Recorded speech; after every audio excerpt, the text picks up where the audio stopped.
Euzubillahimineşşeytanirracim. Bismillahirrahmanirrahim. Allahümme salli ve sellem ala seyyidina Muhammed ve aleyhi ve sellem. Euzubillahimineşşeytanirracim. Bismillahirrahmanirrahim.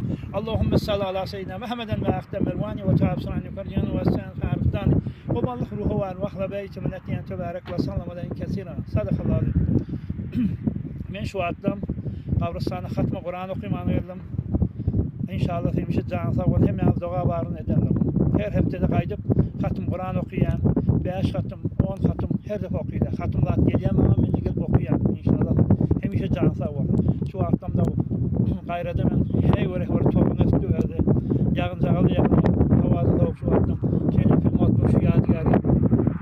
Ben attırın yerim. Şey suya kalkan Qabristan'ın şu atlamda onu verdi. Öyle savcak geldi böyle. İnşallah hemişe canı sağ olsun. Allah'ın nasip olsa, bu da aydan ne bileyim olsa, ne alım olsa yetsin inşallah. Çıkan aradanıza kavul var, derece vardır inşallah. Ve hem teşekkür edeceğim, garip bir kimlesiyle vesaire getiren yerimiz alım olsun inşallah. Uzak inşallah. Hem de inşallah hem emeğiyle de kavul inşallah. Öyle akımeli bir martaba verilir.